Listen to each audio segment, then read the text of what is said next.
Nem tudo é sexta-feira. Editora Ultimato, autor Elber César.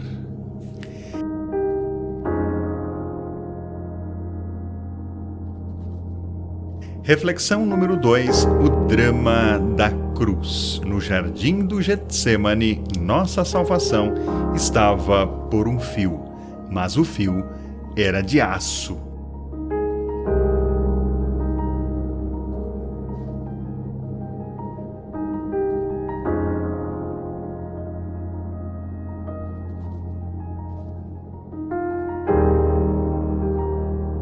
Jesus teve as mesmas tentações que nós temos, ainda que ele nunca cedeu a elas nem pecou. É o que a Bíblia diz em Hebreus 4:15. Porém, nenhum de nós passou por uma tentação tão difícil como a que ele experimentou na madrugada de seu último dia de vida. O momento da tentação. Aconteceu logo após a programação da reunião de despedida realizada no cenáculo de Jesus na noite de quinta para sexta-feira.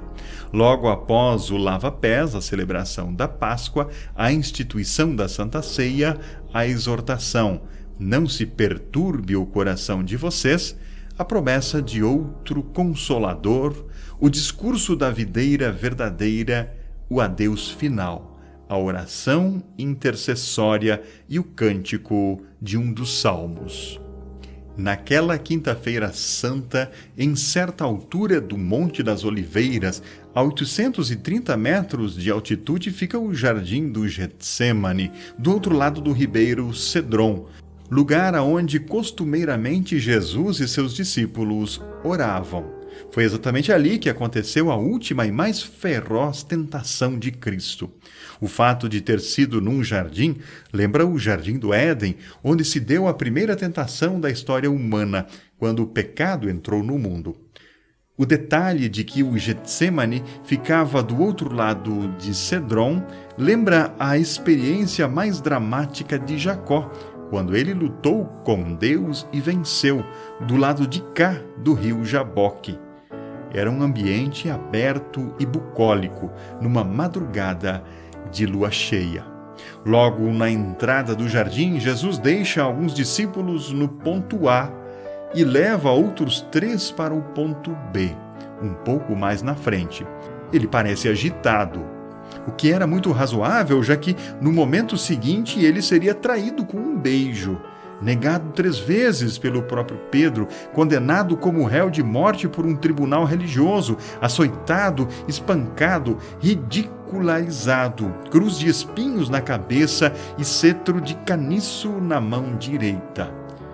Entregue para ser morto pela justiça romana e pregado numa cruz. Se ele não estivesse disposto a beber o cálice, nada disso aconteceria. Ao chegar ao ponto B, na companhia de Pedro, Tiago e João, Jesus começa a entristecer-se e a angustiar-se. Antes ele não estava nem triste nem angustiado, a ponto de afirmar aos discípulos, enquanto no cenáculo: tenho-lhes dito essas palavras para que a minha alegria esteja com vocês e a alegria de vocês seja completa. João 15:10. Com Ana, mulher de Eucana e mãe de Samuel, aconteceu o inverso. Ela passou da tristeza para a alegria depois de ter orado no templo. 1 Samuel 1:18. Nunca ninguém fez o que Jesus faz na parada do meio, o ponto B. O Verbo feito carne, a imagem visível do Deus invisível, o enxugador de lágrimas alheias, o Todo-Poderoso que acalma o mar e repreende o vento, o perdoador da mulher adúltera e da mulher pecadora, o médico dos médicos, o ressuscitador dos mortos, abriu o seu coração com Pedro, Tiago e João e desabafou: a minha alma está profundamente triste até a morte. Mateus 26:38. O texto é mais dramático na linguagem de hoje. A tristeza que estou sentindo é tão grande que é capaz de me matar. Enquanto os 3 amigos não conseguem vencer o sono, Jesus, a sós, no ponto C, encosta a parte mais alta do corpo no chão e ora ao Pai: Meu Pai, se for possível, afasta de mim esse cálice, contudo não seja como eu quero, mas sim como tu queres. Mateus 26:39. O teor dessa oração, que seria repetida 2 vezes, mostra qual é a tentação pela qual Jesus está passando. É uma tentação atroz, a vontade surpreendente de não beber o cálice transbordante da ira de Deus, que iria atingir o ser humano por culpa do seu pecado, caso ele não o bebesse. Alguns dias antes, estando ainda em Cesareia de Filipe, ao norte da Galiléia, ele havia sido tentado por Pedro a ter compaixão de si mesmo e evitar a cruz. Mateus 16, 21 a 23. Embora totalmente livre e soberano, Jesus autoriza: não seja feito o que eu quero no presente momento da tentação, mas o que tu queres. Mateus 26, 39 e 42. Em outras palavras, Jesus está dizendo: eu quero a tua vontade, ó Pai, e não a minha. Jesus é coerente com o modelo de oração que ele havia ensinado: venha ao teu reino, seja feita a tua vontade, assim na terra, no jardim do Getsêmani, aqui e agora, assim como no céu. Mateus 6,10. No início daquela semana, pouco depois da entrada triunfal em Jerusalém, Jesus já estava afirmando a sua submissão ao sacrifício. Ele disse: agora está angustiada a minha alma. O que direi eu? Pai, salva-me nesta hora? Mas, precisamente com esse propósito, vim para esta hora. João 12, 27. Já que sacrifícios e holocaustos de animais não podem, em absoluto, remover pecados, Jesus, antes mesmo de sua encarnação, havia se oferecido para entregar o seu próprio corpo como oferta definitiva pelo pecado. Estou aqui, ó Deus, venho fazer a tua vontade. Hebreus 10:7. Agora, no Getsêmani, uma vontade contrária e circunstancial muito forte toma conta dele. Todo o esquema de salvação, na antiga e na nova aliança, fica dependurado por um fio. Tornam-se tremendamente incertas a justificação, a santificação e a glorificação do miserável pecador. É verdade que Jesus usou o condicional, se possível, na oração do Getsêmani, mas não era possível, a bem do pecador, afastar de Jesus o cálice da salvação. Desde o jardim do Éden, desde a queda, não havendo derramamento de sangue, não há perdão de pecados. Hebreus 9, 22.